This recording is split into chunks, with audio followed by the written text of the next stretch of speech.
Oke, halo, selamat malam teman-teman semua. Selamat datang di webinar Celebrates pada malam hari ini.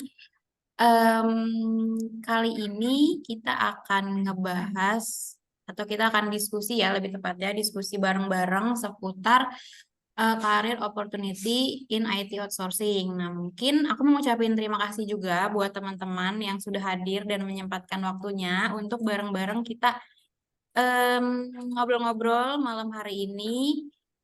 Em, jadi aku juga ingin berterima kasih juga kepada pembicara kita, ada Kak Abi dan Kak Rido yang udah hadir. Pulang kerja mereka langsung meluangkan waktu buat kita semua, buat teman-teman juga saling belajar, ngobrol-ngobrol saat ini gitu ya.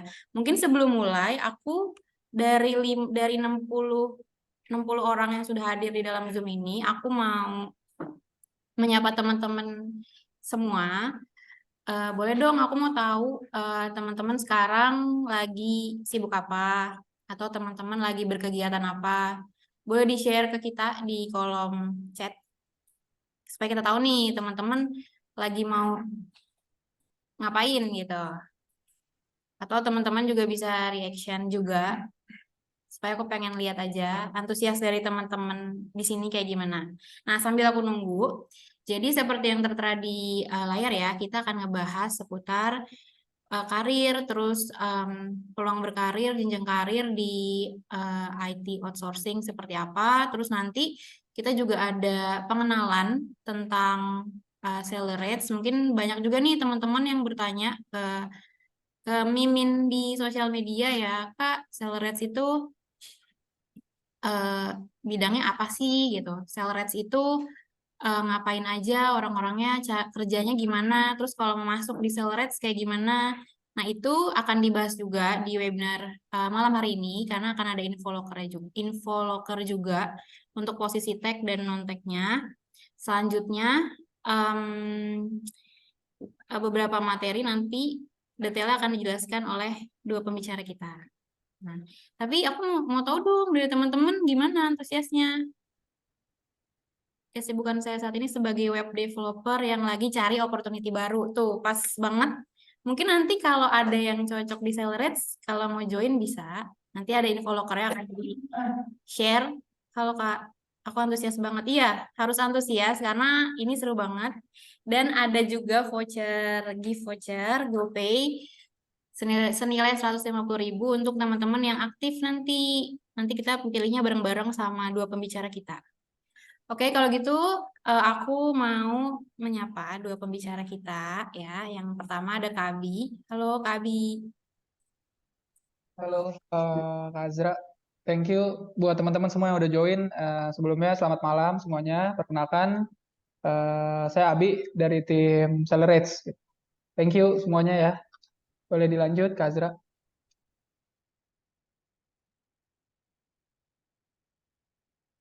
Oke, nah selanjutnya em, mungkin aku mau sedikit menginfokan untuk yang di poster kan fotonya berbeda ya dengan yang tampil hari ini gitu. Itu udah ada yang nyengir juga tersenyum. Ya, kami mau memohon maaf sebelumnya untuk Mbak Najwa saat ini sedang berhalangan hadir. Jadi kita gantikan dengan Kak Rido gitu. Mungkin dari teman-teman pasti udah familiar ya dengan Kak Rido, sering ngisi di acara-acara webinarnya Celebrates gitu. Halo Kak Rido. Halo Mbak Azra. Halo semuanya teman-teman. Salam kenal. Kenalin aku Rido. Aku dari tim Seleras juga. Sekopi, sekopi.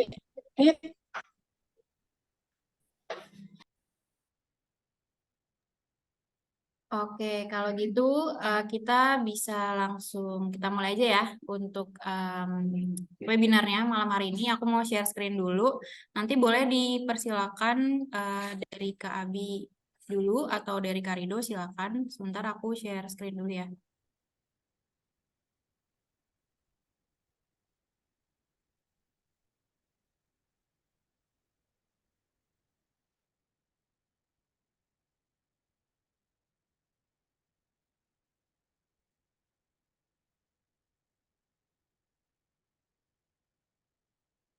Oke, untuk teman-teman, selamat diskusi, selamat belajar bareng-bareng kita. Silakan dari Kak Abi atau Kak Rido bisa dimulai. Oke, Kak Azra, terima kasih. Buat teman-teman juga, ini mau nginfoin juga, kalau misalkan teman-teman mau open cam silakan ya teman-teman ya, biar kita saling kenal juga, kita bisa lihat penampakan masing-masing. Oke, malam ini kita yang pertama akan ngebahas, bukan yang pertama sih, secara keseluruhan kita akan ngebahas terkait industri IT outsourcing gitu. Baik dari pertumbuhan karir ataupun peluang kerja di perusahaan IT outsourcing khususnya. Oke, langsung kita lanjut aja, Mbak Azra.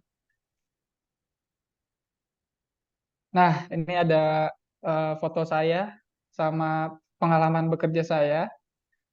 Eh, saya pernah bekerja sebagai project controller di perusahaan telekomunikasi. Terus selanjutnya saya juga dulu developer. Mungkin tadi ada teman developer juga tuh yang komen di chat gitu ya. Saya juga dulu quality assurance di data quality. Terus saya juga quality assurance di software. Pada saat ini saya jadi talent management di Celereds gitu. Jadi saya switch karir pada saat ini. Mungkin nanti saya infoin sedikit gitu kalau untuk switch karir tuh gimana sih gitu. Oke, lanjut langsung Mbak Azra ke slide berikutnya. Oke, thank you Mas Abi. Halo semuanya. Ini sedikit journey karir aku dan pengalaman aku juga. Jadi first pengalaman aku itu sebagai recruiter di perusahaan headhunter. Terus selanjutnya aku jadi people and culture di financial technology. Setelah itu talent acquisition manager di Celereds sekarang. Dan setelah itu switch ke human resource business partner di Celereds. Salam kenal semuanya. Selamat belajar dan berdiskusi. Oke, thank you Mas Rido udah memperkenalkan diri.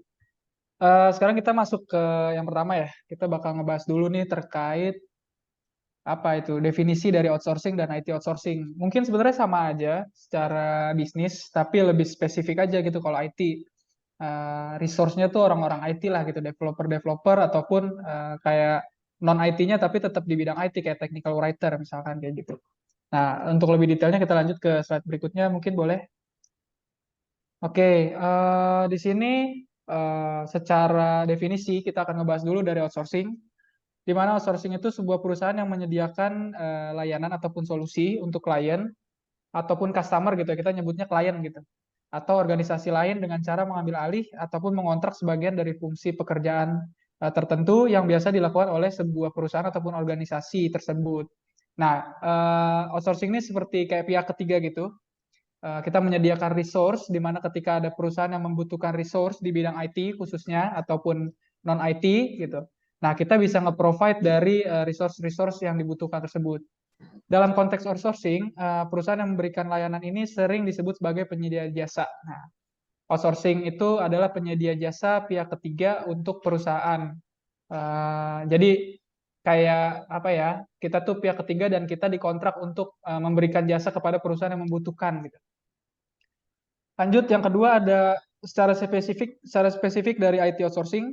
Ini merupakan sebuah perusahaan yang berfokus pada penyediaan layanan teknologi informasi IT kepada klien ataupun perusahaan ataupun organisasi lain dengan mengambil alih atau kontrak sebagian atau keseluruhan fungsi pada klien tersebut, baik dalam pengembangan perangkat lunak, pemeliharaan sistem, manajemen infrastruktur, keamanan data dan lain sebagainya.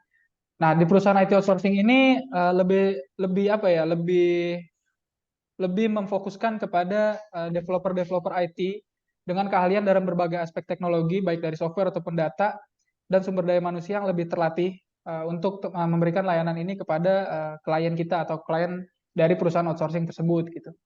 Nah, IT outsourcing ini banyak banget gitu. Nggak cuma di data dan software, tapi ada juga security, networking, terus managed service, dan sebagainya. Nanti kita akan jelasin di slide berikutnya. Oke, lanjut Mbak Azra. Nah, sebelum masuk ke IT, ini ada beberapa penjelasan nanti mengenai gimana sih peluang dan tantangan bekerja di outsourcing gitu. Jadi, di setiap perusahaan sebenarnya ada peluang dan tantangan, tapi ini kita karena lagi bahas outsourcing, jadi kita bahas dulu nih mengenai peluang dan tantangan di outsourcing khususnya gitu. Oke, lanjut Mbak Azra. Oke, kita bahas dulu yang pertama yang peluang ya, teman-teman semua. Di peluang itu yang pertama ada pengembangan keterampilan yang beragam. Jadi sebagaimana mungkin teman-teman di sini ada yang udah bekerja juga atau yang fresh grade juga. Jadi kita akan jelasin juga nih mengenai kenapa sih kita bilang keterampilan yang beragam. Jadi perusahaan outsourcing itu memiliki banyak klien, lebih dari mungkin lebih dari 5 klien mereka yang membutuhkan resource dari kita dari outsourcing. Maka dari itu developer ataupun talent-talent yang ada di dalam perusahaan IT outsourcing dapat mengembangkan keterampilan mereka dengan keragaman ataupun variatif dari perusahaan ataupun klien yang sedang membutuhkan kita ataupun memakai jasa dari perusahaan outsourcing tersebut gitu. Nah, keterampilan beragam ini baik dari hard skill ataupun soft skill, yang mana IT itu kan pasti butuh banget hard skill gitu ya. Khususnya kayak misalkan software developer pasti dia harus bisa coding gitu. Nah, mungkin di perusahaan IT outsourcing karena banyak klien, mereka bisa belajar dari teman-teman developer lainnya ataupun mereka bisa juga ngobrol dengan klien yang berbeda ketika mereka di-assign di project-project yang berbeda gitu. Oke. Yang kedua, masih berkesinambungan juga sama yang pertama, itu pengalaman berinteraksi dengan berbagai klien ataupun perusahaan yang memakai jasa kita gitu.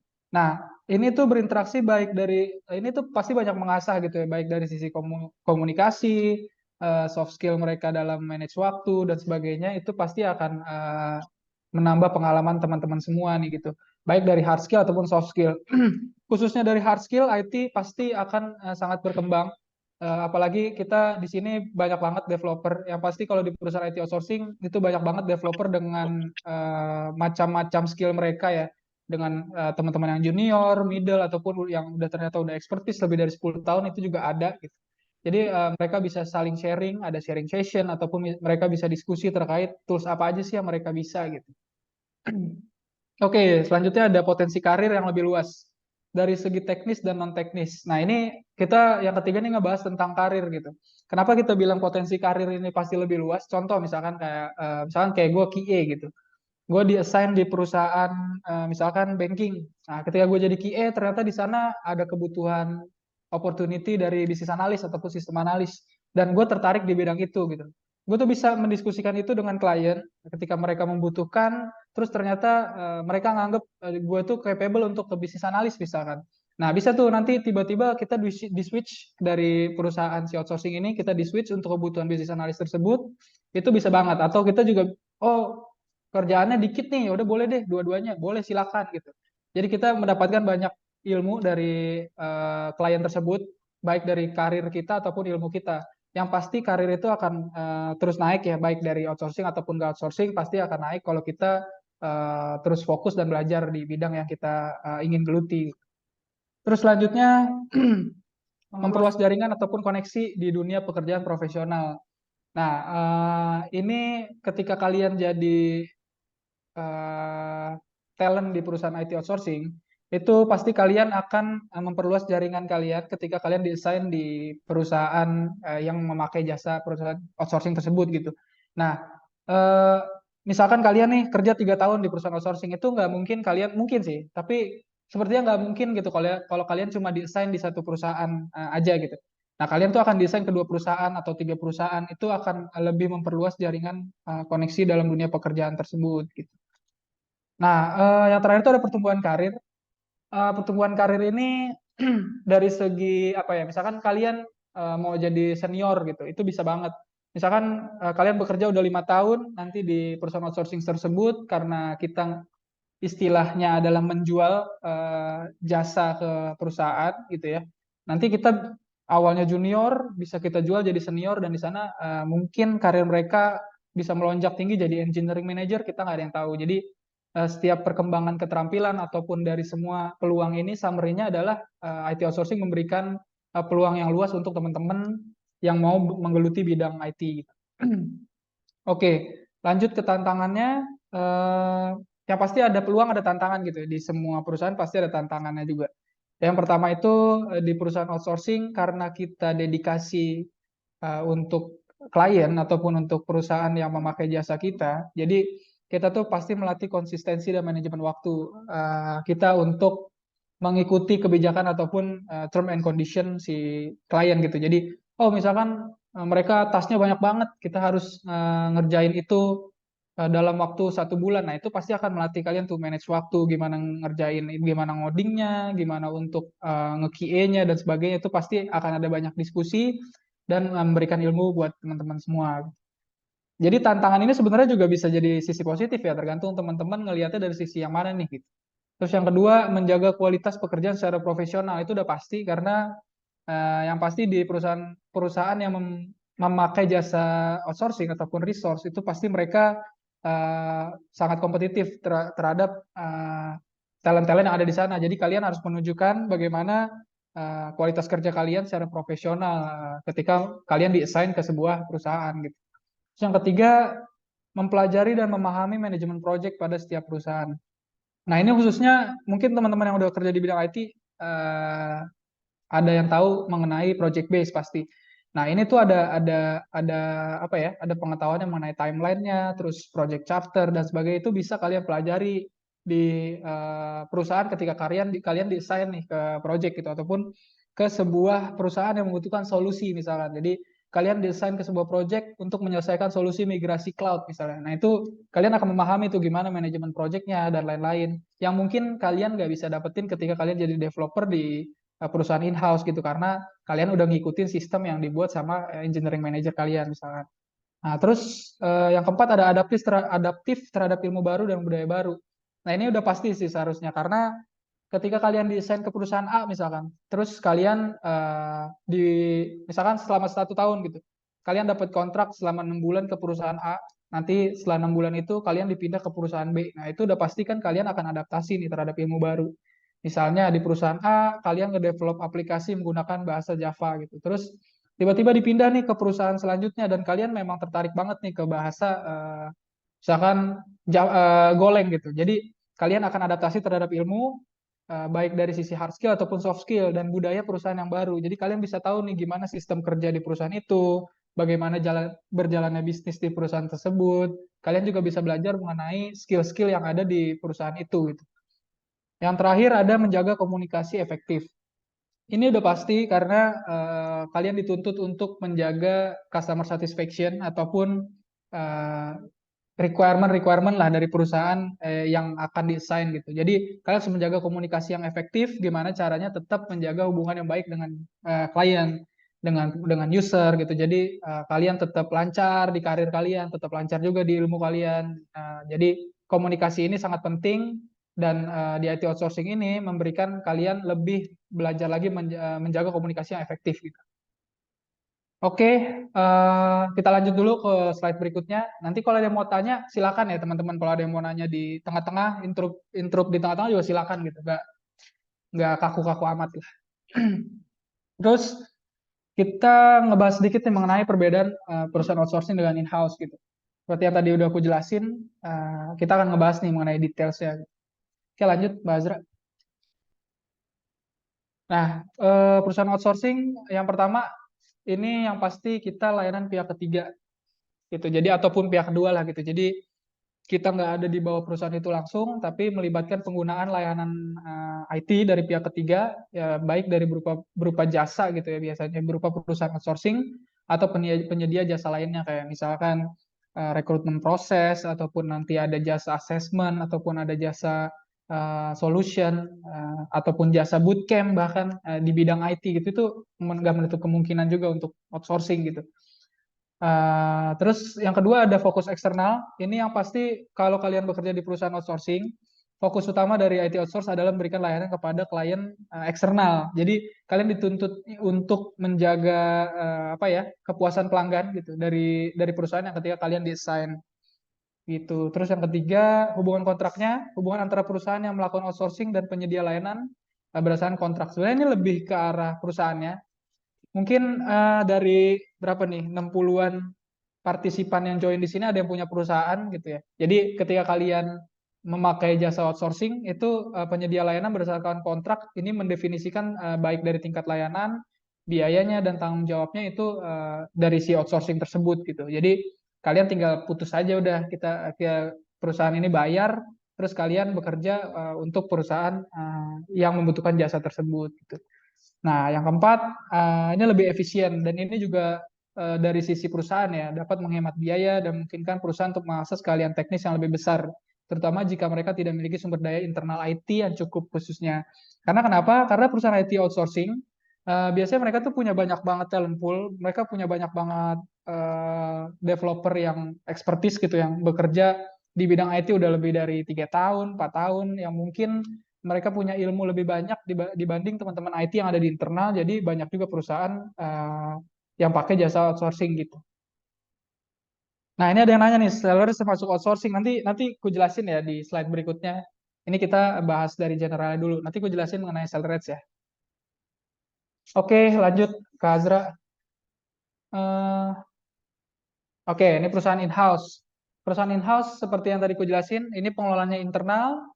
Mereka itu mengimplikasikan bahwa perusahaan itu biasanya mereka punya departemen IT internal yang bertanggung jawab penuh atas pengelolaan dan penyediaan jasa IT. Beda sama IT outsourcing. Karena mereka akan nge-develop, akan nge-improve apapun yang ada di internal mereka tanpa menggunakan si pihak ketiga gitu. Terus yang kedua, ada kontrol penuh. Jadi perusahaan itu memiliki kendali penuh atas semua aspek IT, termasuk kebijakan, keamanan, dan pengembangan aplikasi. Ini pun nge-refer juga ke pengelolaan internal yang tadi di pertama. Terus yang ketiga ada status kontrak. Status kontraknya itu mereka berada di bawah internal. Jadi mereka langsung ada di bawahnya si perusahaan, misalkan apa perusahaan terkenal, gudang garam gitu misalkan. Nah itu langsung ada tuh di bawah perusahaan itu kalau teman-teman bekerja di in-house gitu. Oke, terus yang keempat ada integrasi bisnis. Departemen IT internal akan teroperasi dengan strategi bisnis perusahaan itu sendiri. Nah ini yang tadi aku jelasin sedikit mengenai outsourcing. Mereka itu pasti bakal banyak mengetahui gimana sih bergeraknya bisnis ataupun sistem infrastruktur ataupun keamanan data dari perusahaan-perusahaan lain karena mereka desain ke perusahaan yang berbeda gitu. Jadi mungkin bisa dibilang ilmu mengenai sistemnya lebih banyak lah gitu dibanding kalau misalkan in-house. Karena apa? Karena ketika di in-house biasanya kalian lebih udah jago banget nih, expert banget di bidang ataupun sistem yang ada di perusahaan itu. Tapi kalau di outsourcing biasanya mereka tahu oh di perusahaan A tuh kayak gini, oh di perusahaan B tuh kayak gini, oh di perusahaan C tuh pakai cloud-nya AWS gitu. Oh di perusahaan ini tuh pakai cloud-nya Azure misalkan. Jadi beda-beda mereka bisa tahu banyak perusahaan ataupun bisnis bergerak itu kayak gimana di perusahaan gitu. Oke, lanjut, Basra. Nah, ini sebenarnya lebih ke riset ya dari Michael Page gitu. Ada 4 bulan diperlukan untuk bekerja, untuk mencari dan merekrut seorang pekerja IT. Jadi ini sebenarnya lebih ke gap ya, karena adanya demand-nya lebih kecil daripada supply-nya. Jadi ada kebutuhan lebih banyak dibanding produksi dari teman-teman IT. Yang kita tahu sendiri itu kan IT udah banyak banget ya di luar kebutuhannya di perusahaan tuh, bahkan saat ini kita bisa tahu ada role baru itu AI engineer, terus ada lagi AI udah mulai mulai apa ya, mulai terkenal gitu, udah mulai banyak banget dipakai di semua perusahaan, bahkan rekrutmen pun pakai AI, terus ChatGPT seperti yang kita ketahui itu jadi udah sangat banyak. Itu berdasarkan riset ada 9 juta gapnya dan Indonesia tuh perlu 12 kali memproduksi hingga 12 kali lebih bakat IT untuk memenuhi permintaan industri digitalisasi gitu. Nah, ini gimana sih kita dapat membantu teman-teman semuanya, ataupun baik dari sisi perusahaan ataupun teman-teman yang mau masuk ke perusahaan IT gitu, IT outsourcing gitu ya. Nah, ini kita akan disediakan untuk siap bekerja, untuk memenuhi kesenjangan dan pengetahuan. Itu ada banyak banget cara di IT outsourcing, nanti bisa di bootcamp dulu sebelum nanti diterjunin ke klien dan lain sebagainya gitu. Terus yang kedua, proses rekrutmennya cepat. Karena apa? Karena nanti ada proses dari RPO, misalnya rekrutmen proses outsourcing gitu. Jadi kita banyak banget nih kebutuhannya, misalkan kayak 20 orang, terus kita nanti kasih timeline dan lain-lain. Nah, mungkin detail sini yang bisa jelasin lebih apa ya, lebih detail tuh dari Mas Rido sih nanti, karena dia yang berkecimpung langsung di ranah tersebut. Oke, yang ketiga ini bayarannya sesuai kebutuhan. Jadi kita menyesuaikan dari kebutuhan si perusahaan gitu. Kayak, oh kita budgetnya sekian, kita butuhnya kayak gini, requirement orangnya kayak gini, kita bisa nge-provide itu gitu. Terus organisasinya efisien karena kita ngikutin dari kebutuhan si klien gitu, baik dari project ataupun resource. Kayak misalkan kalau di project ada technical proposal, nanti kita akan menyesuaikan tuh dengan kebutuhan mereka gitu. Terus selanjutnya ada garansi penggantian. Ini replacement guarantee itu misalkan ada turnover gitu ya. nanti kita siap untuk memberikan garansi penggantian talent gitu. Kalau ketika misalnya oh ternyata dia sakit udah nggak bisa kerja lagi, ataupun nanti si A dipindahin ke project B gitu misalkan. Jadi kita siap untuk gantiin teman-teman yang pindah ke project lain misalkan. Terus kita memiliki spesialisasi dalam pelayanan di manajemen IT dan teknis pastinya karena kita mostly mungkin 90% di sini tuh pasti developer dari data, software, security, networking dan lain-lain gitu. Terus kita juga minimalisir resiko. Ini yang pasti kalau teman-teman ini aku ada info dikit kalau teman-teman kerja di IT outsourcing ketika mau di-assign ke perusahaan biasanya kalian dikasih NDA itu non disclosure agreement untuk menyatakan bahwa keamanan data kalian siaplah menjamin keamanan data itu nggak di-share ke publik gitu. Nah, itu juga kita untuk minimalisir resiko baik dari jadi si perusahaan itu bisa fokus ke bisnis inti mereka lah tanpa memikirin resource dan mereka tinggal nyari penyedia jasa. Oke, lanjut Mbak Azra. Nah, ini tadi ada yang tanya ya. Ada yang tanya Solaris itu termasuk outsourcing nggak sih? Terus Kak, apakah outsourcing itu sama aja freelance? Nah, ini aku jawab sedikit ya. Nanti, ini Mbak Azra nggak apa-apa ya kalau aku jawab sedikit ya? Di tengah-tengah nih. Iya, nggak apa-apa, boleh, silakan. Oke, aku jawab sedikit. Solaris itu termasuk outsourcing, betul. Solaris itu IT outsourcing. Kita menyediakan jasa resource ke perusahaan-perusahaan yang membutuhkan jasa IT gitu. Terus Yosef, Kak, apakah outsourcing itu sama aja freelance? Nah, di outsourcing itu ada 3 juga statusnya sama kayak di in-house. Ada yang PKWTT atau karyawan tetap gitu biasa disebutnya. Ada juga yang PKWT, karyawan kontrak. Ada juga yang freelance. Nah, kenapa bisa ada yang freelance? Ketika misalkan ada klien ataupun perusahaan yang ternyata mereka remote nih, kita biasanya pakainya freelance gitu. Jadi misalkan, oh ternyata dia kerja juga nih di perusahaan A gitu. Ya udah, nggak apa-apa nanti di freelance kalau misalkan teman-teman mau di freelance gitu ataupun mau di PKWT juga boleh gitu jadi tergantung dari kebutuhan klien dan kita juga mengikuti karyawan tuh kayak gimana sih misalkan dia tuh maunya kayak gimana kandidatnya kayak gitu terus dari yang pengen cari jasa di kita atau perusahaan klien juga kayak gimana sih kita akan sesuaiin tuh kita akan fit in di kebutuhan mereka gitu kayak gitu oke kita lanjut dulu ya ke selanjutnya gitu. Oke, PT Mitra Talenta Group. Nah, ini tadi kan aku udah info sedikit nih. Aku talent manajemen di perusahaan PT Mitra Talenta Group atau kita tuh biasanya nyebutnya Accelerate. Nah, mungkin nih teman-teman ada yang udah pernah lihat di mana, misalkan di LinkedIn, di Instagram tuh mungkin ada yang udah pernah lihat. Kita tuh perusahaan yang bergerak di bidang IT, itu khususnya di outsourcing, talent networks, dan IT solution services semenjak tahun 2018. Nah, kita ini yang menghubungkan perusahaan dengan talent-talent IT yang berbakat. Jadi misalkan teman-temannya ada yang fresh grade dari jurusan apapun ya kuliahnya. Misalkan kalian kuliahnya jurusan psikolog, ya, psikologi gitu. Terus mau kerja di IT karena udah beberapa kali ikut bootcamp itu bisa di kita. Nanti teman-teman apply, kita sesuaiin sama kebutuhan klien yang mereka nggak ngelihat dari requirement apa ya, misalkan requirement S1-nya nggak harus IT, nah itu bisa kita nge-provide kayak gitu. Nanti teman-teman bisa apply di kita bisa menghubungkan teman-teman dengan perusahaan-perusahaan yang ada di kita gitu, perusahaan-perusahaan klien yang ada di kita. Oke, lanjut, Mbak Azra.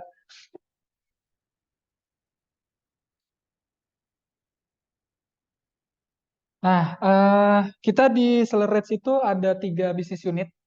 Jadi ada di Accelerate Talent Management yang tadi mengelola resource gitu, mengelola orang-orang yang akan di-assign ke perusahaan yang dibutuhkan. Terus Accelerate Labs ini lebih ke solution yang tadi ku bilang, misalkan ada migrasi cloud dari Azure ke Alibaba misalkan. Nah, itu nanti bisa di-provide-nya sama Accelerate Labs tuh, kalau misalkan mau dibuat jadi project. Terus Accelerate School, ini yang tadi ku sempat sounding juga mengenai bootcamp, training. Nah, itu kita ada di Accelerate School gitu.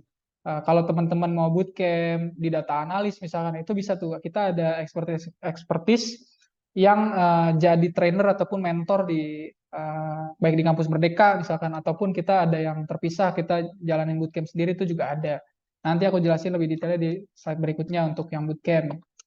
Nah, ini perusahaan outsourcing kita tuh, kita ada banyak gitu ya produknya, dari RPO, terus kita juga, tapi lebih khususnya di resource gitu ya, kalau misalkan si Accelerates gitu.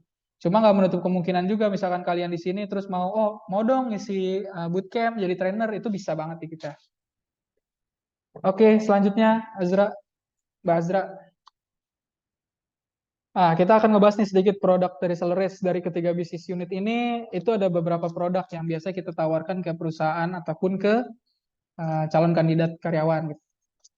Yang pertama tuh adalah bisnis proses outsourcing, terus telemanajemen dan rekrutmen proses outsourcing. Ini merupakan ketiga produk yang ada di telemanajemen. Nah, BPO ini atau bisnis proses outsourcing ini yang tadi ku sempat sounding mengenai assessment. Misalkan ada perusahaan yang butuh di assessment gitu ya. Nah, itu nanti kita bisa tuh nge-provide assessment skill-skill mereka di bidang IT.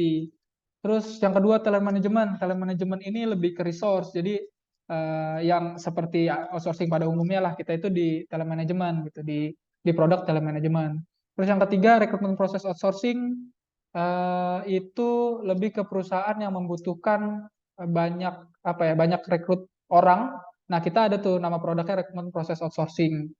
Terus yang keempat itu dari bootcamp dan pelatihan, ini produknya Accelerate School. Terus yang kelima ada solusi dan pengembangan, ini dari produknya Accelerate Labs. Terus yang terakhir itu ada headhunting, ini juga produknya si Accelerate Talent Management. Nah, headhunting ini beda nih sama si resource gitu. Kalau dia kita ngelempar CV ataupun kita udah interview, nanti di hire-nya di in-house di perusahaan yang membutuhkan jasa headhunting tersebut. Oke, lanjut Mbak Azra. Nah, ini perkembangan karir di Celerex. Ini existing ya, yang ada saat ini di perusahaan Celerex. Jenjang karirnya tuh kayak gimana sih? Gitu. Lanjut, Mbak Azra. Nah, di kita tuh ada developer. Yang junior itu kita menyebutnya dengan talent developer. Di mana kita ada, ini sebenarnya lebih ke fungsional ya. Fungsional dari teman-teman talent yang ada di sini itu karirnya seperti ini, karir path-nya gitu. Terus ada expertise sebagai middle level developer, itu kita juga nanti akan ada performance management system dulu nih. Oh, si Aji nih misalkan dia jago ternyata walaupun masih junior. Nah, nanti kita bisa adjust dia jadi middle, terus kita bisa promote dia jadi expertise misalkan kayak gitu.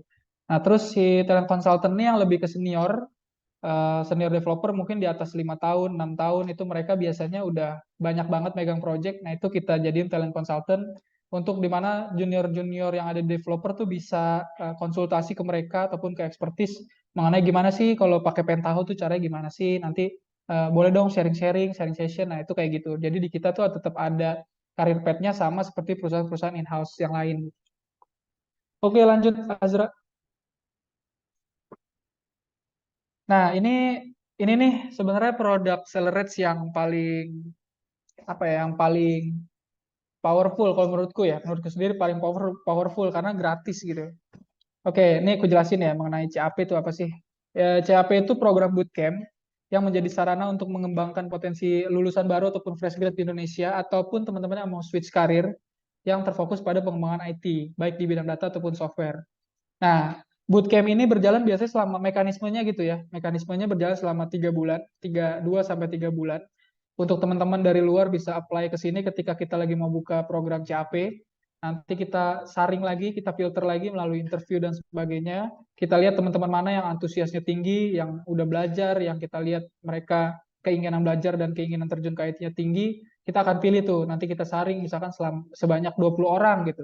Nanti kita akan bootcamp nih tanpa ada biaya dan kita kasih uang saku juga untuk mereka teman-teman yang udah terpilih. Nah, nanti setelah itu mereka akan diterjunkan ke perusahaan-perusahaan yang membutuhkan jasa mereka gitu. Jadi kita cariin kerja juga. Gitu. Yang kedua, teman-teman mendapatkan kesempatan untuk mengembangkan diri melalui training intensif yang dibuka bagi teman-teman semua nih dengan latar pendidikan apapun. Jadi training ini intens selama 3 bulan. Teman-teman akan dikasih mini project juga supaya kita udah bisa memastikan calon-calon kandidat ini sangat sangat capable untuk turun ke perusahaan yang membutuhkan jasa teman-teman. Terus yang ketiga, Celerex membantu menyiapkan teman-teman untuk menghadapi revolusi industri kebutuhan IT melalui program pelatihan intensif yang akan ditempatkan langsung pada proyek-proyek yang sesungguhnya. Nah, di sini kurang lebih udah ada 10 batch Kalau nggak salah ya, mungkin boleh dikoreksi nanti Mbak Azra ataupun Rido kalau kalau nggak salah ada 10 batch yang udah berjalan di Accelerate. Dan insya Allah kita di 2024 akan buka lagi nih. Nanti akan disoundingnya di Instagram ataupun LinkedIn. Instagram Accelerate CAP-nya akan berjalan di bidang data atau software gitu. Nanti atau dua-duanya mungkin nanti kita bisa sounding ke teman-teman mungkin ya. Oke, lanjut Mbak Azra. Nah, ini role skill dan kompetensi yang ada di Accelerate saat ini, developer-developernya, baik yang kita produksi melalui CAP ataupun teman-teman yang kita pro hire gitu, yang kita hire langsung. Gitu. Ini ada data analytics, ada big data and cloud artificial intelligence, terus sistem application development, terus yang keempat ada project management. Nah, ini bedanya apa? Ini sebenarnya track ataupun tribe. Mungkin kalau teman-teman pernah dengar tribe, nah ini tuh pemecahannya gitu ya. Jadi ada data analytics, itu ada database administrator, ETL developer, BI, dan lain-lain. Nah, di big data tuh ada cloud, ada machine learning, ada data scientist. Terus kalau di SAD ataupun sistem application development, itu ada back end, front end, web developer, Android, full stack developer gitu. Nah, di project management ini ada PM, project manager, terus ada BA, misalkan business analyst, sistem analis, dan ada juga quality assurance misalkan. Kenapa kita taruh di project management kalau QA? Karena QA itu ada dua ya, di software dan di data. Jadi kalau kita taruh di sistem application doang itu lebih ke software. Jadi kita taruh di project management kalau di Accelerate gitu ya, tracknya. Oke, lanjut Mbak Azra. Nah, ini untuk slide selanjutnya akan dijelaskan sama Mas Rido. Mungkin nanti kalau teman-teman mau nanya di tengah-tengah juga silahkan ya teman-teman. Oke, silakan Mas Rido, boleh dilanjut. Thank you. Oke, oke, Mas Abi. Thank you Mas Abi atas materinya gitu ya. Mungkin yang pertama ingin aku sampaikan tadi nyambung dari risetnya Mas Abi. Mungkin aku coba ngelakuin riset terupdate aja gitu ya tentang market riset dari kebutuhan IT itu seperti apa. Nah, gimana sih current situationnya gitu? Yang pertama, identify high potential talent. Nah, lebih dari 80% karyawan di Indonesia bergantung kepada persepsi manajer dalam membuat suatu keputusan yang sering didasari oleh pandangan personal. Padahal sebenarnya ini bisa saja bias gitu. Jadi persepsi manajer terhadap kebutuhan gitu atau terhadap talent itu bisa saja bias dan lebih dari 80% karyawan itu bergantung kepada persepsi dari manajer tersebut gitu. Nah, ini dikutip oleh Willis Tower Watson report tentang managing high potential talent. Nah, selanjutnya kalau Mas Abi tadi nyampein ada beberapa ada talent gap lah gitu bahasanya. Di sini diprediksi bahwa tahun 2030 akan dibutuhkan sekitar 47 juta talent IT di Asia Pasifik dan saat ini Indonesia membutuhkan sekitar 600.000 talent IT setiap tahunnya. Nah, kira-kira pertanyaannya berapa sih talent IT yang tersedia di Indonesia gitu, baik fresh grad dan yang lainnya gitu. Saat ini hanya tersedia 50.000 lulusan IT setiap tahun dari 850 universitas di Indonesia. Nah, perusahaan memberi penekanan pada kebutuhan skill teknikal yang kompleks dan soft skill seperti leadership, komunikasi, dan keterampilan marketing atau bisnis. Ini dikutip oleh World Bank Report Preparing ICT Skill. Nah, tapi dari itu ada turnover yang cukup tinggi. Jadi 73% dari keseluruhan pekerja di Indonesia merupakan aktif job seeker. Berarti kandidat-kandidat atau orang-orang itu memang secara aktif baik di LinkedIn atau platform-platform lainnya memang sedang mencari pekerjaan atau opportunity baru gitu. Artinya mereka sedang berencana atau mencari peluang pekerjaan dalam jangka waktu 6 bulan ke depan. Ini dikutip oleh Michael Page Report Indonesia Talent Trends 2023. Next, Mbak Azra. Oke. Terus bagaimana menurut rekruter terkait kebutuhan IT atau terkait riset tersebut gitu? Nah, sebenarnya bagi rekruter sendiri atau bagi Accelerate sendiri, kami nggak lupa gitu untuk menerapkan 4 aspek ini di Accelerate baik di dalam proses rekrutmen atau talent-talent yang ada di sini atau kandidat yang ada di sini. Gitu. Yang pertama adalah talent attraction. Kami mencoba menjelaskan bahwa employee value proposition yang cocok dengan talent kami atau kandidat kami, dan kami yang pasti setelah memberitahu bahwa ada FVP yang seperti ini atau benefit atau keuntungan yang seperti ini, kita berusaha untuk meretain employee tersebut Dan yang ketiga itu ada candidate experience. Di saat pas rekrutmen atau dalam proses rekrutmen, kami selalu berusaha untuk memberikan experience yang baik terhadap kandidat-kandidat kami atau talent-talent kami. Dan yang terakhir ada company culture atau company culture gitu ya. Kami nggak lupa juga untuk menyampaikan company culture yang ada di Celered itu seperti apa. Apakah memang welcome untuk Gen Z ataupun generasi milenial atau sebagainya gitu. Ya kesimpulannya adalah kami welcome banget untuk generasi Z ataupun milenial lah. Next Mbak Azra. Oke, lalu bagaimana dengan minat calon karyawan? Nah, ini sebenarnya merupakan rumus dalam work-life balance gitu. Yang pertama ada benefit atau keuntungan. Yang kedua ada pertumbuhan karirnya seperti apa sih? Dan yang ketiga ada fleksibel. Apakah itu hybrid, apakah itu WFO, ataupun itu work from anywhere. Nah, sama dengan the work-life balance. Next. Oke, selanjutnya pertumbuhan karir gitu.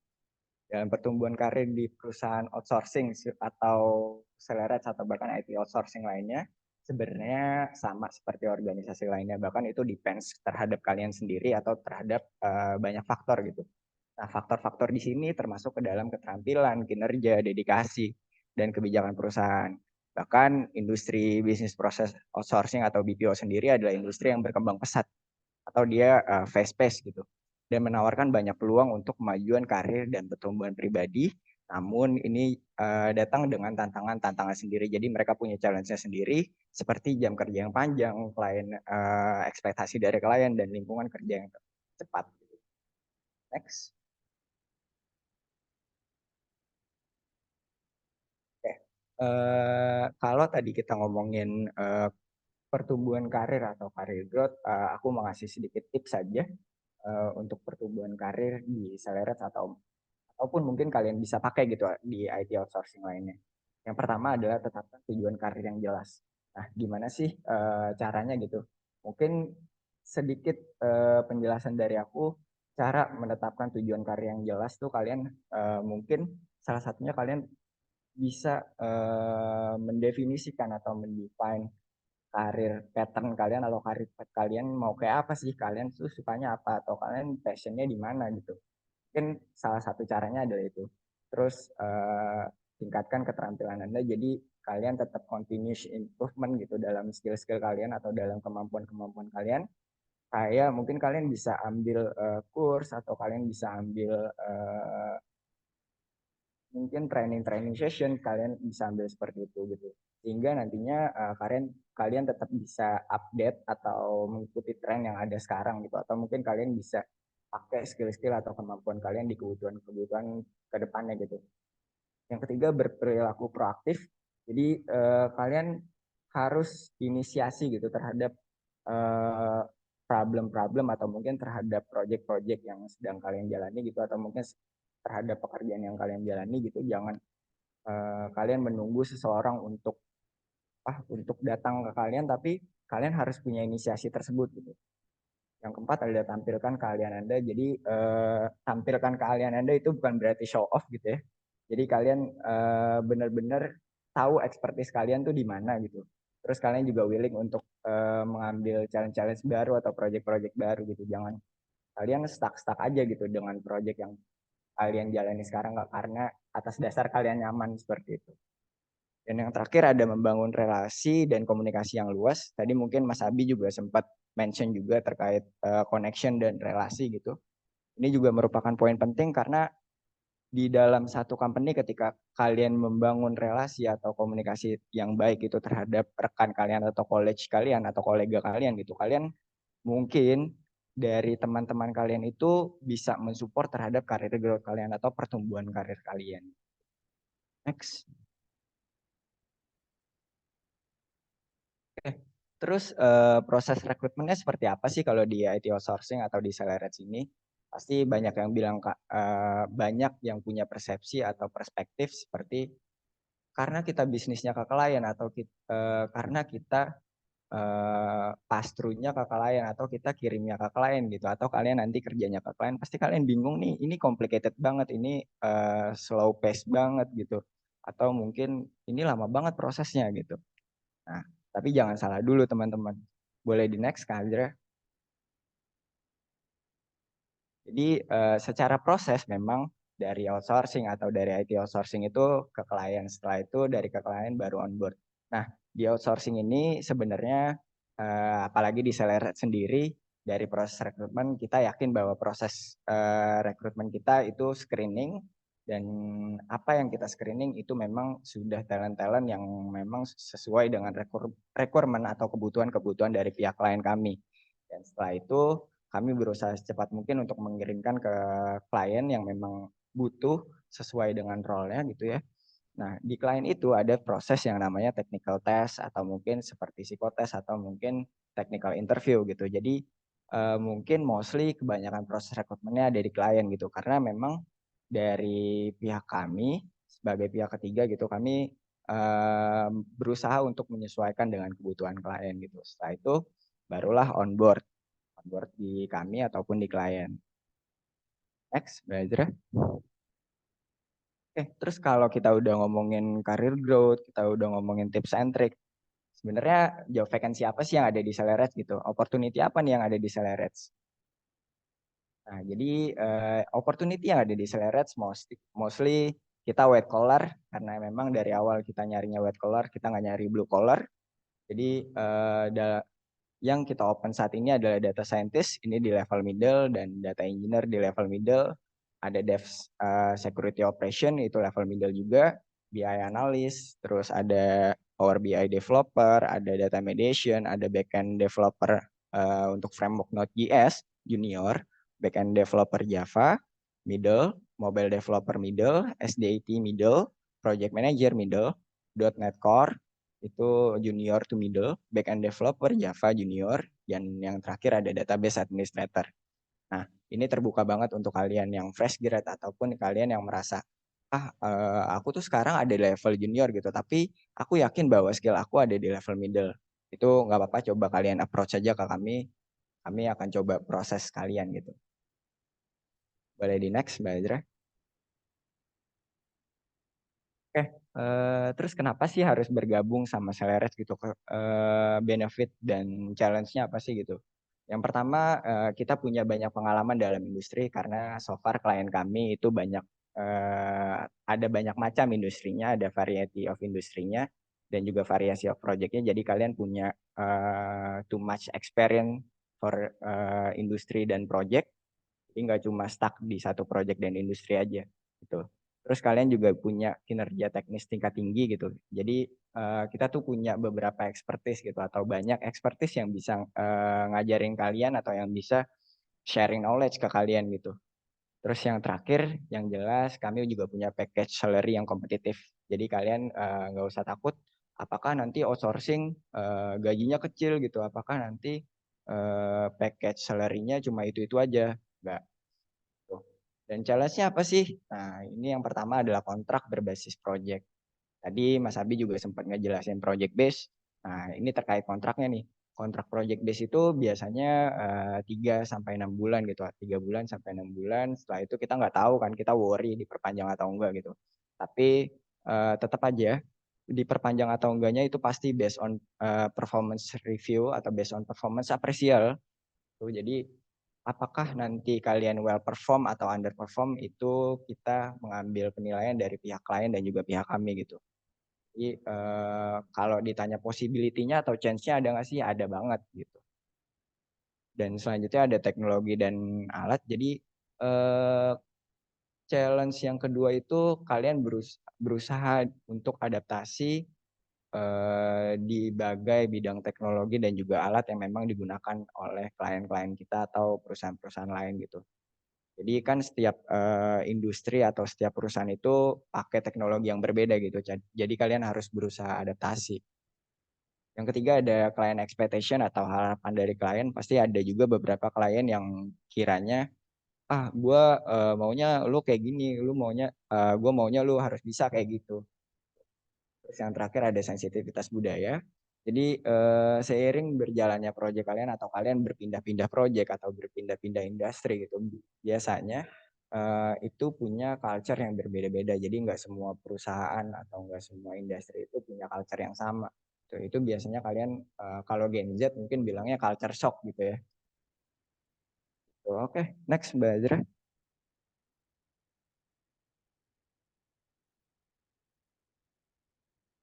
Oke, terus gimana sih kegiatan di Celerets atau gimana live at Celerets gitu? Nah, kita punya banyak kegiatan nih, kayak sharing knowledge, kita ada webinar, terus kita ada event-event tertentu juga, kita punya komunikasi yang bagus juga antar sesama divisi atau sesama tim gitu. Kita punya outing juga gitu, teman-teman.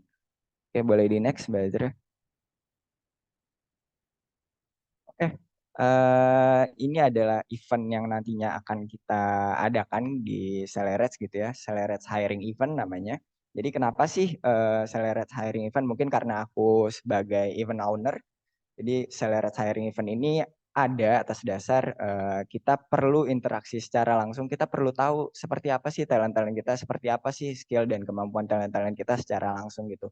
Biasanya kan kalau sekarang interview online gitu lewat Gmeet atau lewat Zoom. Nah, kita mungkin kadang suka nggak dapet tuh sense-nya atau mungkin ada noise-noise terkait suaranya atau gangguan internet atau segala macamnya gitu. Tapi kita mencoba untuk balik lagi sebagai data driven lagi gitu, coba untuk ke situ gitu. Oke, boleh di next, Mbak Azra. Nah, di Celerets Hiring Event ini, kita open for position, mostly ini untuk non-IT gitu ya. Tapi nggak menutup kemungkinan juga nanti kalau memang dibuka untuk IT, kita akan infokan ke kalian gitu lewat LinkedIn ataupun lewat Instagram Celerets.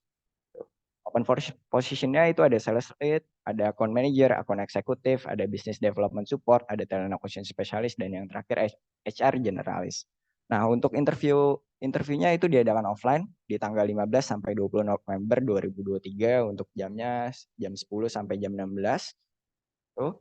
Jadi kalian tinggal scan barcode-nya. Ini gampang banget sih buat apply-nya. Kalian tinggal scan barcode, terus kalian go to Bitly-nya, kalian tinggal isi data-data kalian, tinggal apply deh. Tuh. Nah, timeline-nya gimana? Yang pertama tuh timeline-nya ada CV submission and HR interview itu di tanggal 31 Oktober 2023 sampai 14 November. Setelah itu kalian kalau bagi kalian yang lolos screening dan HR interview, kalian langsung ke tanggal 15 sampai 17 November dan 20 November 2023. Itu offline interview. Yang jelas prosesnya sama user-user yang memang capable atau yang memang sudah ahli dalam bidang tersebut gitu. Lanjutnya ada contract negotiation itu di tanggal 29 November sampai 30 November 2023. Ada offering dan yang terakhir onboarding. Oke, di next Mbak Azra. Oke, kalau gitu dari aku udah cukup materinya. Thank you buat teman-teman semua. Kita langsung Q&A aja, Mas Abi ya. Nah, oke. Ini ada beberapa yang udah nanya nih, Mas Rido, Mbak Azra di kolom chat. Mungkin aku jawab sedikit ya. Nanti kalau Mas Rido mau nambahin silakan gitu. Ini ada yang nanya dari Daniel. Kak, yang pernah saya dengar banyak sekali penyedia jasa outsourcing yang menahan ijazah para tenaga kerja. Oke, Roy, bentar ya. Itu hoax apa fakta? Jadi, nah ini tergantung dari perusahaan. Yang pasti teman-teman boleh menolak kalau ada penahanan ijazah tanpa ada kesepakatan dari kedua pihak karena tidak ada undang-undang yang mengatur tentang hal tersebut. Tapi kalau ada kesepakatan antara kedua belah pihak, misalkan contoh, misalkan oh teman-teman udah kerja nih di perusahaan itu, terus kalian ikut sertifikasi yang harganya cukup mahal, terus di cover nih sama perusahaan. Nah itu penahanan ijazah selama 1 tahun untuk ya misalkan kayak apa ya namanya dedikasi lah atau kayak ikatan dinas gitu 1 tahun itu silahkan. Tapi kalau misalkan tanpa ada uh, hal tersebut gitu ya kalian boleh menolak karena tidak ada undang-undang yang mengatur tentang penahanan ijazah itu. Nah, kalau hoax atau faktanya aku kurang tahu juga karena nggak riset lebih mendalam mengenai perusahaan apa aja yang menahan ijazah dan yang tidak menahan. Yang pasti di Celeres tidak ada penahanan tentang penahanan mengenai ijazah itu gitu kalau baru masuk gitu. Nah, terus Mas Rido mau nambahin dulu, Mbak Azra silakan kalau ada yang mau nambahin.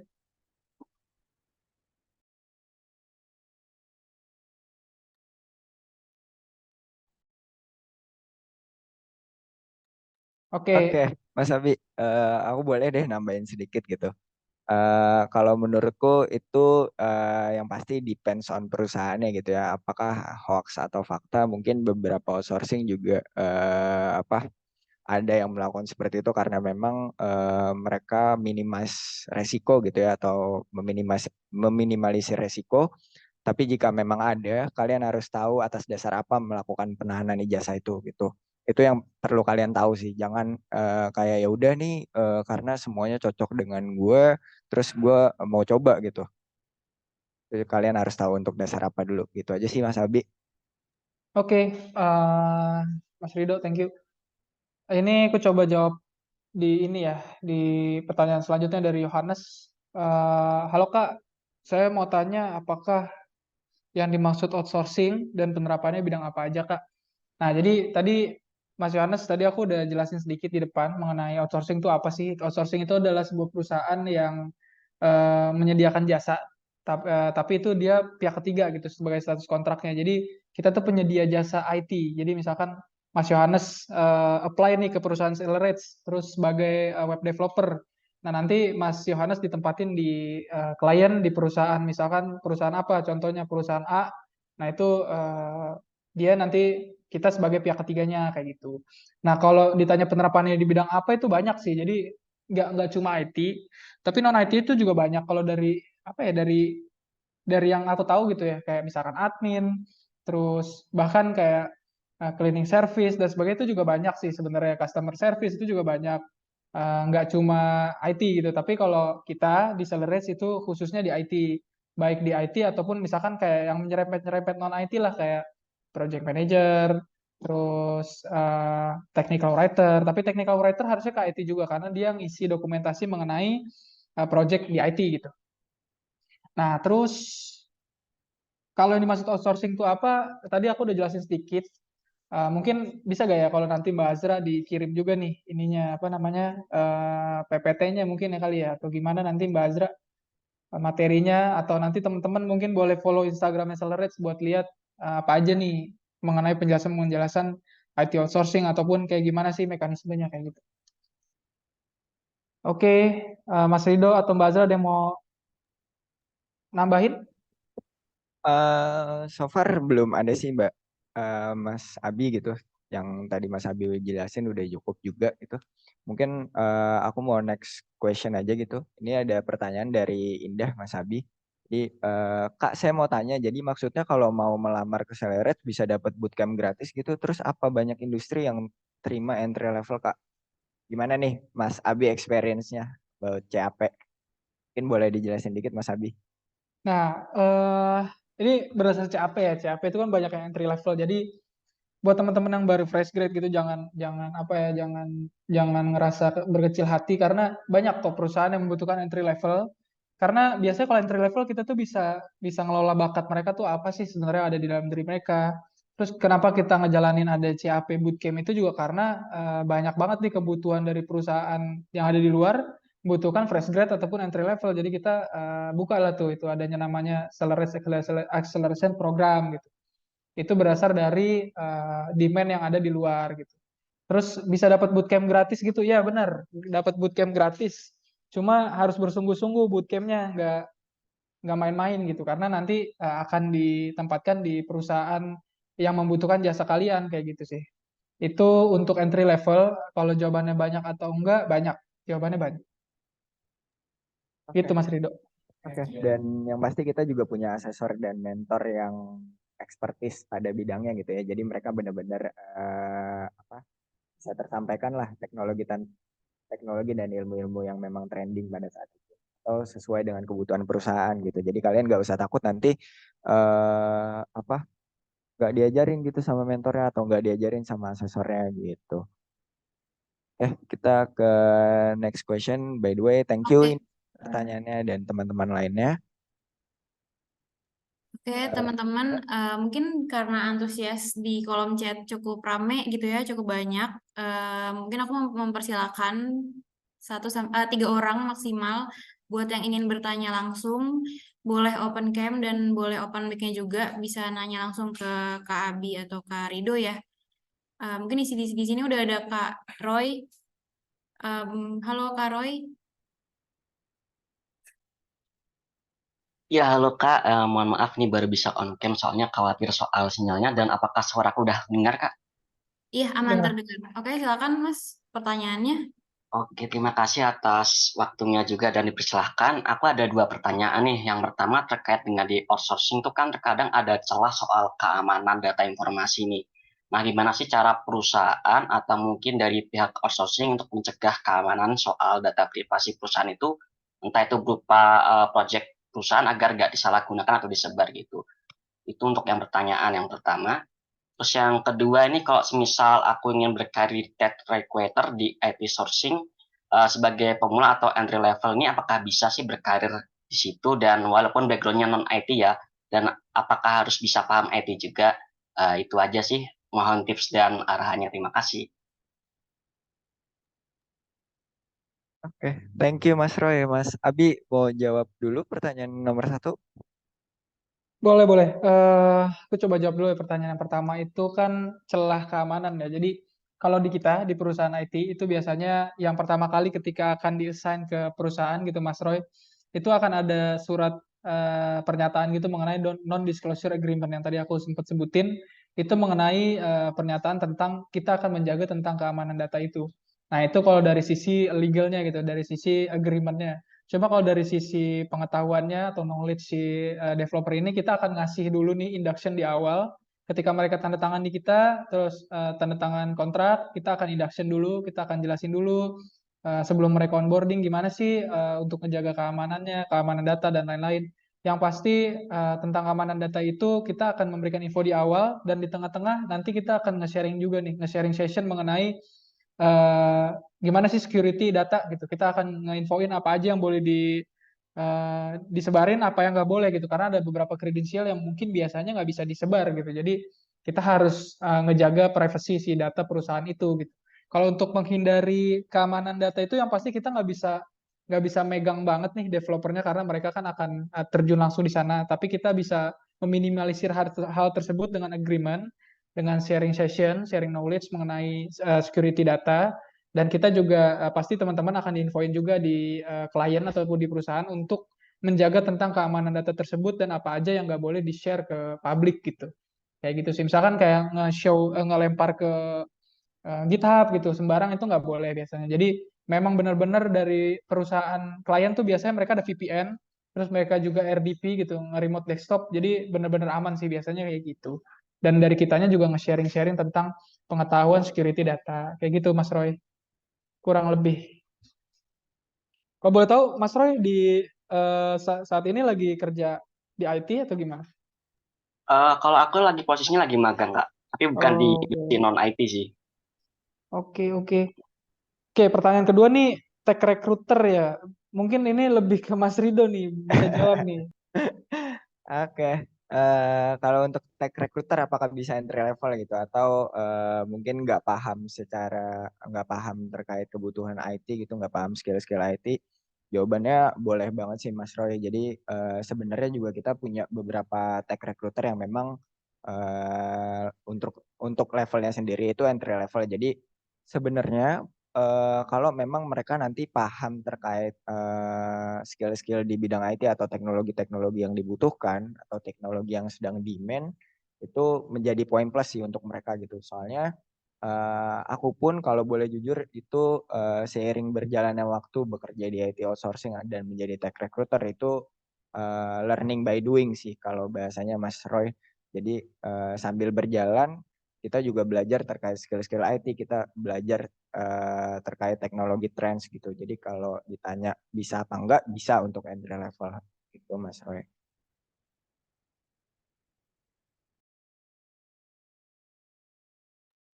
Oke, dari Mas Roy ada mau tanggapan? Iya sih, untuk follow up yang pertanyaan pertama nih, kalau semisal sudah terjadi soal penyebaran data itu mungkin itu langsung ke tahap blacklist atau gimana ya Kak ya? Soalnya kalau udah pada posisi yang krusial banget gitu. Ya, tentang keamanan data itu kalau dibilang blacklist, misalkan udah terjadi gitu ya. Kalau udah terjadi sih itu pasti ada proses-proses legal ya yang aku mungkin nggak kurang paham juga di bidang sana gitu. Tapi yang pasti kita cuma bisa meminimalisir hal tersebut gitu. Cuma kalau udah terjadi itu udah masuk ke legal sih dan aku kurang paham sejujurnya gitu.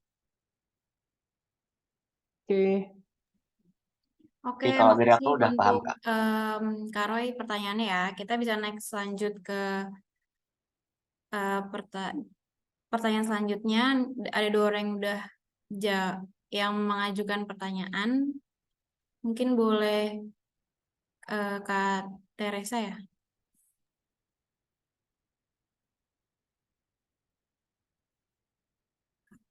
Halo Kak Teresa.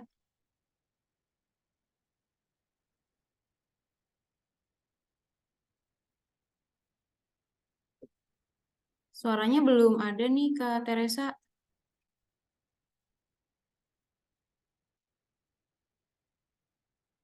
Oke, mungkin kita lanjut dulu aja ke Kak Hadian. Baik, izin Kak. Ya, silakan. Kedengeran ya suara ya? Udah kedengeran. Oke, perkenalkan saya Hadian. Ada kurang lebih 2 pertanyaan sih yang mau saya tanyakan. Saya baru tahu ternyata Seleres banyak ya lininya gitu sih. Cuman yang saya ingin tanyakan terkait rekrutmen itu berarti sesuai dengan demand aja ya? Karena kan kalau saya lihat kayak baik di medsos Seleres atau apa itu eh, adanya open position itu pas ada request aja gitu. Jadi apakah Celerex punya talent pool? Jadi misal, jadi ya kalau mungkin belum ada nih yang kebutuhannya sekarang, tapi kita bisa apply aja dulu nanti ketika ada yang cocok baru bisa diproses selanjutnya. Itu yang pertama. Sama yang kedua, tadi kan saya ngeliat ada eh, apa namanya level-level ya, leveling di Celerex itu ada dari junior, kemudian middle, sama yang terakhir ada yang paling tinggi yang ketiga itu yang konsultan ya kalau nggak salah. Nah, yang saya ingin tanyakan, apakah misal saya apply yang di junior, tapi saya udah punya pengalaman di development, tapi di apa namanya di teknologi yang lain gitu, stack teknologi yang lain. Apakah itu direkomendasikan atau memang harus tunggu kesempatan dengan teknologi yang sama? Gitu sih. Jadi kan cuman kan kalau istilahnya kalau di development itu teknologi sebenarnya sama, fungsi apa ingin memecahkan solusi yang sama, tetapi hanya teknologi aja yang berbeda gitu. Perlu dipelajari ulang lagi kayak bahasa pemrograman kan banyak banget gitu, tapi kan basicnya kurang lebih sama sebenarnya. Hanya beda sintaksnya lah dan lain sebagainya. Itu sih Kak, terima kasih banyak mungkin. Mohon maaf agak kepanjangan. Oke, thank you Mas Hadian. Mas Hadian, aku izin jawab pertanyaan yang pertama ya. Jadi terkait apakah kita open recruitment-nya only for demand yang diminta oleh klien kami atau perusahaan lain gitu.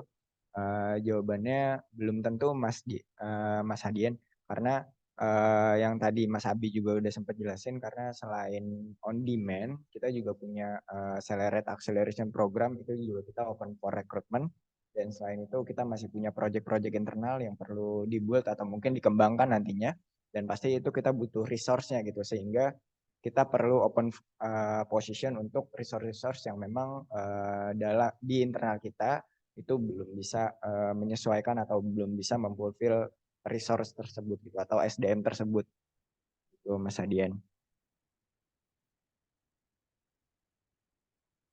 Mungkin pertanyaan nomor 2 Mas Abi mau jawab? boleh.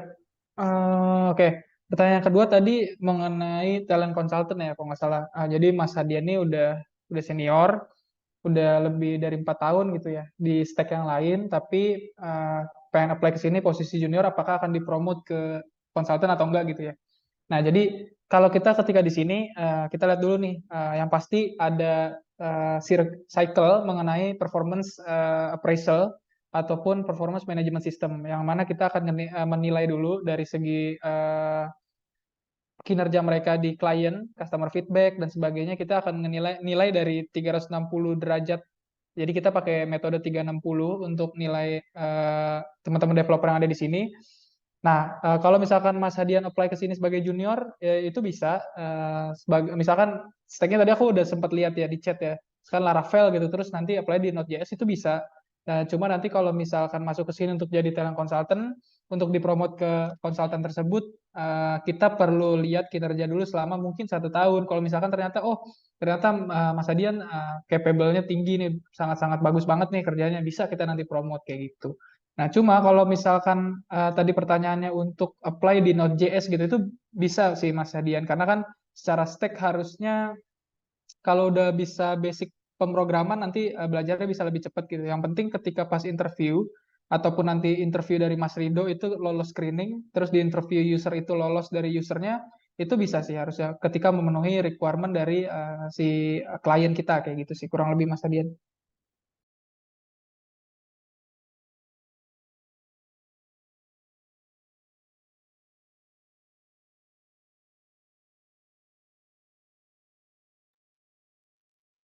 Oke, terima kasih ya untuk Mas Hadian. Mungkin kita bisa next ke ke peserta selanjutnya ada dari Kak Rahmat. Mungkin boleh silakan pertanyaannya. Oke, terima kasih banyak kesempatannya, Kak. Sebelumnya suara saya sudah terdengar belum? Udah Mas. Oke, terima kasih banyak. Jadi pertanyaannya melanjutkan pertanyaan dari Mas Hadian tadi. Kalau dari sisi klien itu em, saat ini talent pada profesi apa sih Kak yang paling banyak atau paling sulit dicari seperti itu? Kalau bisa sih lebih dirinciin lagi dari industri seperti apa kebutuhannya, dari startup seperti apa. Terima kasih banyak. Oke. Aku izin jawab tadi dengan siapa, Mas? Rahmat. Oke, Mas Rahmat, thank you untuk pertanyaannya, Mas Rahmat. Kalau yang ini experience yang aku sedang alami gitu, Mas Rahmat. Jadi ada beberapa role yang memang itu lagi on demand, terus susah banget gitu dicarinya.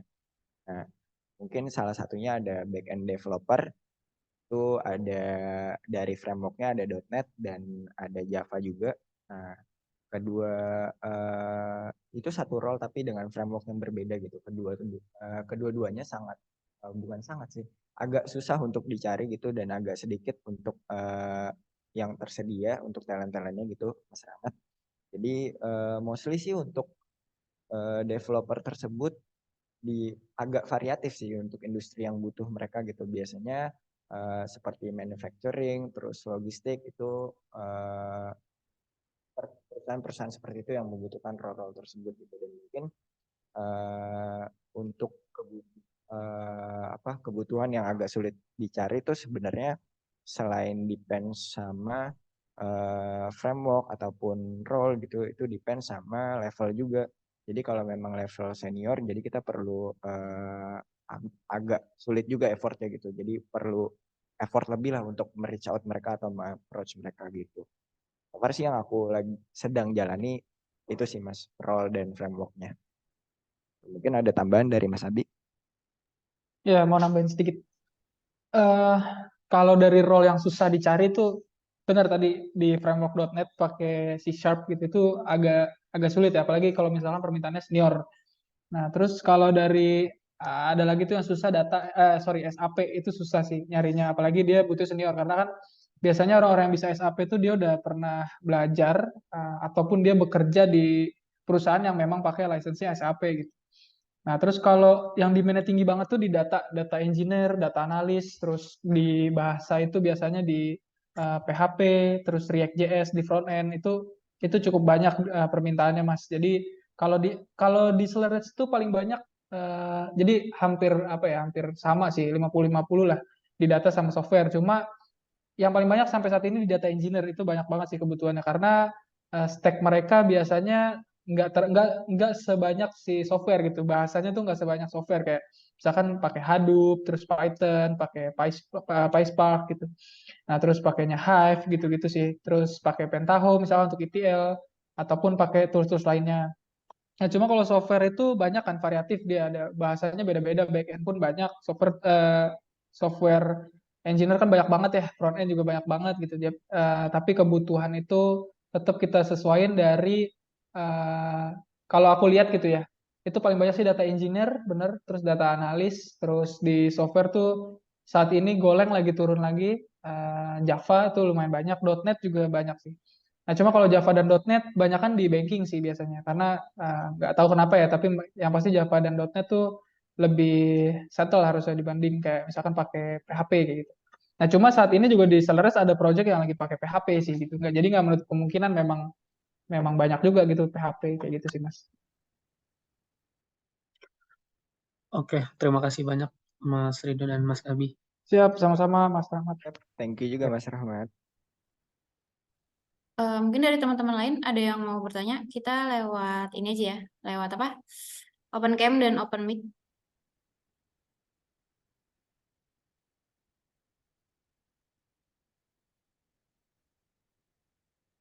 Untuk teman-teman yang aktif dan pertanyaannya menarik, itu nanti juga bisa dapat hadiah yang akan dipilih oleh Kak Abi dan Kak Rido.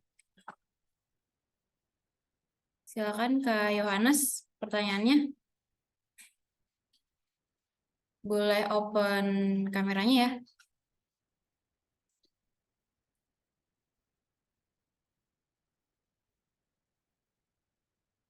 Halo Kak, belum ada suaranya.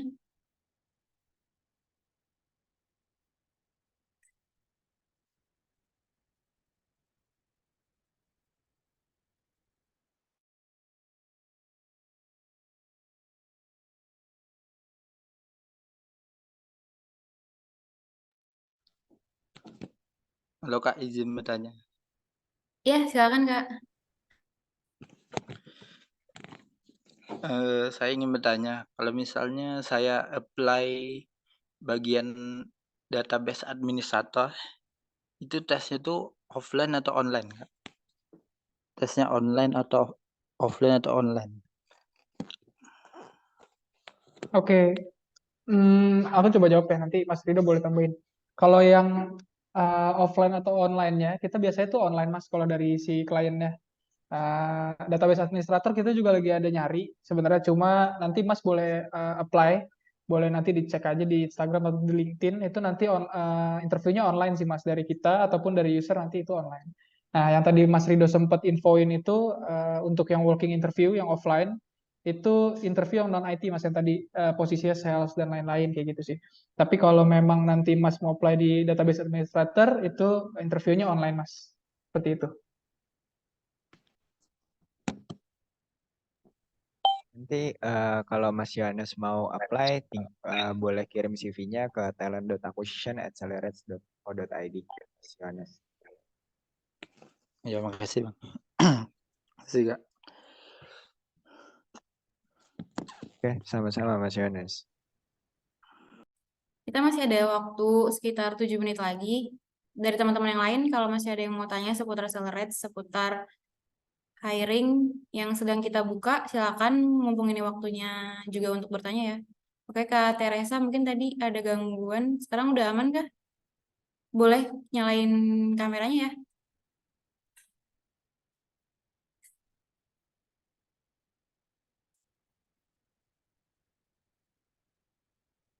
Halo, Kak Teresa belum ada suaranya.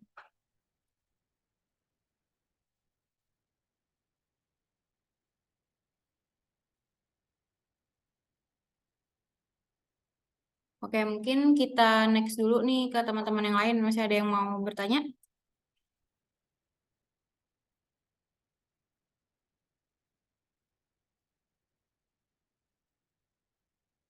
Nah, Mas Hadian mau tanya lagi. Ada Kak Rizal mungkin ya? Boleh, silakan Kak Rizal.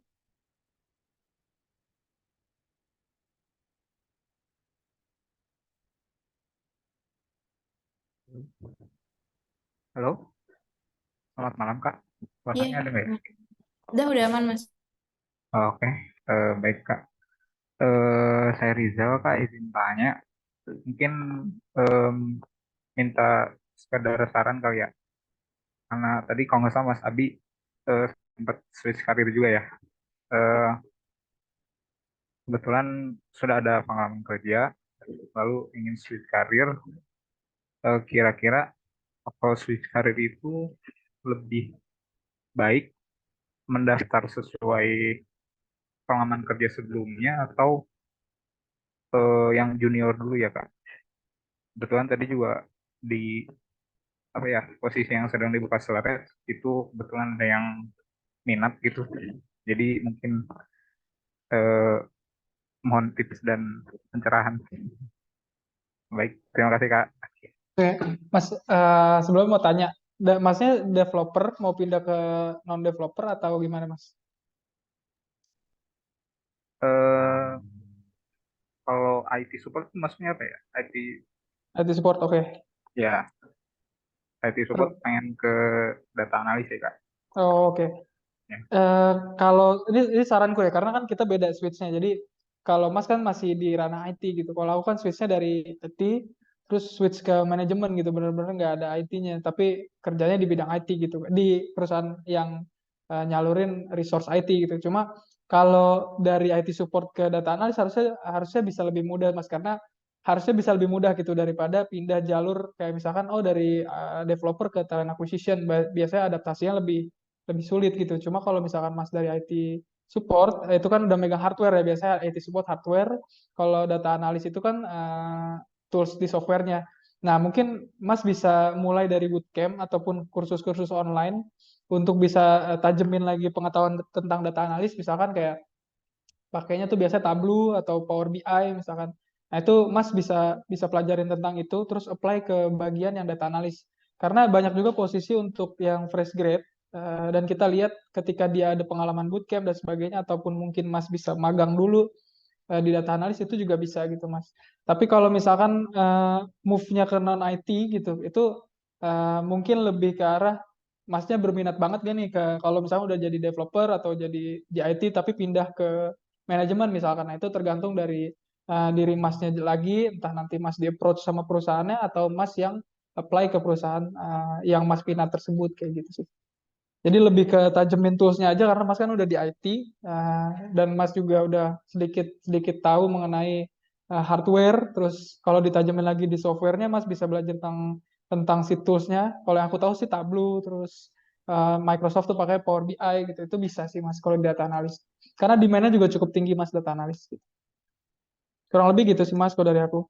Mungkin dari Mas Rido dari sisi recruiter boleh di Jadi apa belajarnya seputar tools visualisasi gitu ya Mas Abi.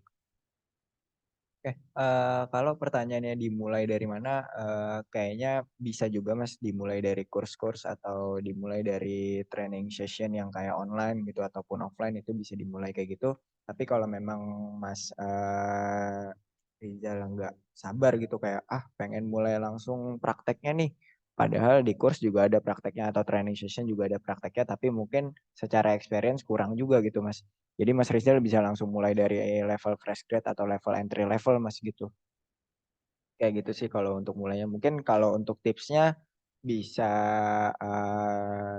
riset dulu kali Mas, bisa research gitu terkait tools-tools visualisasi itu yang dipakai atau yang lagi trends tuh apa aja sih Mas gitu. Mungkin bisa dicari-cari dulu terus dipelajari secara otodidak itu dari YouTube ataupun dari mana gitu. Setelah itu baru mulai langsung terjun langsung gitu. Terjun langsung sebagai entry level atau fresh grade atau mungkin bisa magang juga gitu Mas. Itu sih Mas Rizal dari aku. Thank you Kak Abi. Kak Arif. siap sama. Sama-sama Mas Rizal. Makasih Mas Rizal. Mungkin satu lagi terakhir kali ya dari Kak Teresa. Kayak dari tadi mau tanya tapi ada kendala. Kalau sekarang udah bisa belum Kak? Oke Kak, sekarang udah bisa belum suara saya? Udah bisa. Alhamdulillahirrahmanirrahim. Makasih Kak. Terima kasih. Saya izin bertanya nih Kak, saya Tere. Pertanyaan pertama itu, kan saat ini nih, saya semester 5 dan semester 3. Nah, kalau misal nih, kan tadi dengar-dengar kalau mau daftar di Celeres itu kalau udah fresh graduate kan, nah itu kan mestinya semester 7 tuh. Nah, itu kira-kira tahun depan buka nggak nih? Satu. Pertanyaan kedua itu, saat ini kan saya sedang magang nih. Nah, magangnya itu saya pakai PHP, terus frameworknya itu CI, Code Igniter kan. Nah, sedangkan saya ikut kursnya itu JavaScript, Node.js gitu kan. Tapi dari diri saya itu sebelum mengenal itu semua adalah basic saya itu di Java nih, Kak. Nah, sama database. Nah, saran dari kakak nih udah pernah export, kira-kira nih Kak, kalau misalkan saya pun mendaftar back end gitu ya di Accelerates itu kira-kira ada gimana ya Kak? Campur-campur kan jadinya gitu Kak. Jadi mungkin ada saran nggak? Apakah saya harus memperdalam bahasa pemrograman Java-nya atau yang mana gitu Kak? Itu jujur masih sampai bingung gitu. Itu sih Kak. Terima kasih. Bini kayaknya mau jawab nih. Yang lebih expert. Oke, oke. Oke, Mas Abi kayaknya ada kendala nih terkait kameranya. Mungkin aku bantu jawab ya, Mbak Teresa. Terkait fokusnya mau kemana gitu, apakah harus perdalam Java atau malah explore lebih jauh lagi gitu. Itu balik lagi ke Mbak Teresa sebenarnya. Mbak Teresa mau lebih fokusnya kemana gitu. Apakah memang Mbak Teresa mau expert di bidang semuanya gitu? Aku rasa enggak juga gitu. Mbak Teresa ingin fokus ke satu hal juga. Menurut aku lebih better karena based on demand juga Java memang lagi tinggi-tingginya untuk permintaannya gitu di perusahaan-perusahaan manapun. Jadi Mbak Teresa bisa riset dulu terkait perusahaan apa nih yang paling banyak minatnya terkait frameworknya, apakah memang Java atau apakah PHP atau yang lainnya gitu. Nantinya Mbak Teresa baru bisa menentukan apakah harus memperdalam itu atau memang explore di framework-framework yang lain gitu atau explore bidang-bidang yang lain gitu sih Mbak Teresa. Mungkin kalau untuk sekarang saran aku untuk memperdalam Java karena memang kebutuhannya sekarang dimensinya lagi banyak Java. Kalau ditanya buka tahun depan atau enggak, jadi setahun ke belakang waktu aku masih sebagai recruiter juga gitu, itu so far masih ada sih, masih ada terus untuk kebutuhan Java gitu. Jadi insya Allah untuk tahun depan masih ada juga kebutuhan Java-nya. Gitu sih Mbak Teresa. Oke, sorry Mbak, tadi ada kendala dikit. Ini aku mau sedikit jawab kalau nanti di tahun depan buka apa enggak karena udah bisa join misalkan gitu ya. Kalau untuk kita buka CAP gitu. Itu insya Allah di tahun depan buka Mbak. Untuk bukanya di bidang software atau data kita belum belum apa ya belum memastikan. Tapi nanti bisa kita info melalui Instagram ataupun platform-platform si sosial media Celerits gitu. Nah kalau untuk pertanyaan yang kedua fokusnya kemana? Karena tadi Mbak kan basic awalnya dari Java, terus bisa JavaScript juga, bisa saat ini malah lagi magang pakai PHP, coordinator gitu. Nah, kalau emang Mbak Teresa mau ngelanjutin apa yang ada di magang gitu ya, itu bisa bisa belajar framework PHP yang lain, mungkin kayak Laravel gitu bisa. Karena PHP itu demand-nya juga lumayan tinggi. Terus kalau Mbak mau fokus di Java juga apalagi karena Java tuh seharusnya dari sisi mungkin dari sisi harga, terus dari sisi uh, permintaan juga lebih banyak dari perusahaan-perusahaan corporate ataupun TBK. Biasanya kita tuh ada klien di corporate itu biasanya mereka pakai Java gitu. Nah, jadi semua bahasa yang Mbak udah pelajari saat ini sih itu semuanya bagus semua, semuanya demand-nya tinggi semua. Cuma mungkin kalau mau fokus, Mbak boleh ke sesuai yang tadi saran Rido, ke Java boleh, ke PHP juga boleh gitu sih, Mbak. Jadi menurutku nggak ada yang kurang sih. Jadi bisa dipelajarin semuanya gitu. Tergantung dari Mbak Teresa mau mau fokusnya kemana. Kalau aku sih ngelihat dari demand yang saat ini kita lihat gitu kita ada itu di Java sih yang lumayan banyak gitu. Kayak gitu Mbak Teresa. Baik Kak, terima kasih Kak Abi Rahman sama Kak Muhammad Ridho Aditya. Itu cukup menjawab dan ya memang harusnya saya harus fokus lagi ke Java sih. Oke, thank you banget ya Kak ya. Siap, Thank you sama. juga Mbak Teresa pertanyaannya. Makasih Mbak Teresa, antusiasnya tinggi banget untuk masuk Celerits. Sampai ketemu di Celerits ya, nanti kita bekerja bersama. Terus ketemu Mas Abi juga, ketemu Karido juga. Oke teman-teman, berhubung kita udah ada di penghujung waktu, jadi kan, tapi pertanyaan masih cukup banyak. Jadi em, mungkin untuk teman-teman yang masih mau ada pertanyaan, boleh tulis pertanyaan teman-teman di call di apa namanya di grup WhatsApp kita ya. Nanti coba aku bantu jawab dan aku hubungkan sama tim-tim terkaitnya. Nah, mungkin sambil kita udah di ujung acara, kita bakal mengumumkan em, pemenang yang mendapatkan hadiah ya dari Celeres. Kita tunggu sebentar, mungkin Kak Abi sama Kak Rido lagi berdiskusi sedikit. Em, Sambil nunggu mereka, mungkin dari teman-teman di kolom chat itu udah aku share link pendaftaran buat hiring. Teman-teman boleh lihat-lihat dulu dan teman-teman boleh isi.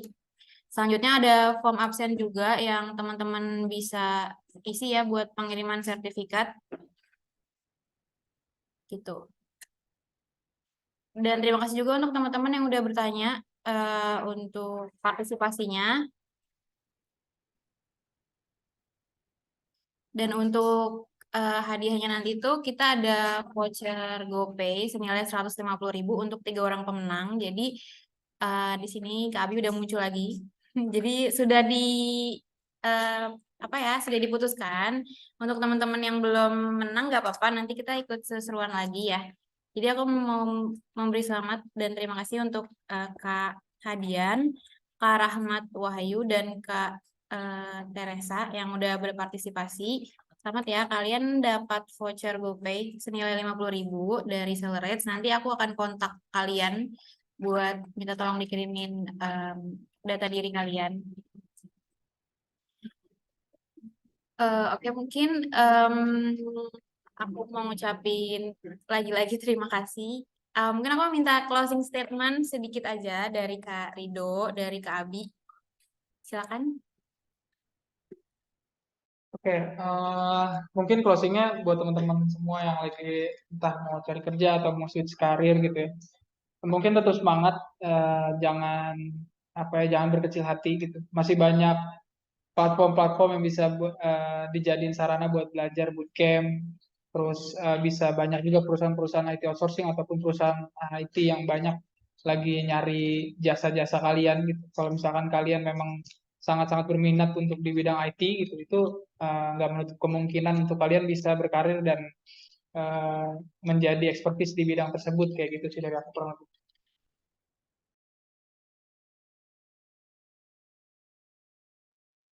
Ya boleh dari Kak Rido yang biasanya nanganin proses hiring, pasti beliau ini ada tips-tips. Kalau tips and trick kayaknya udah tadi terkait karir growth gitu ya.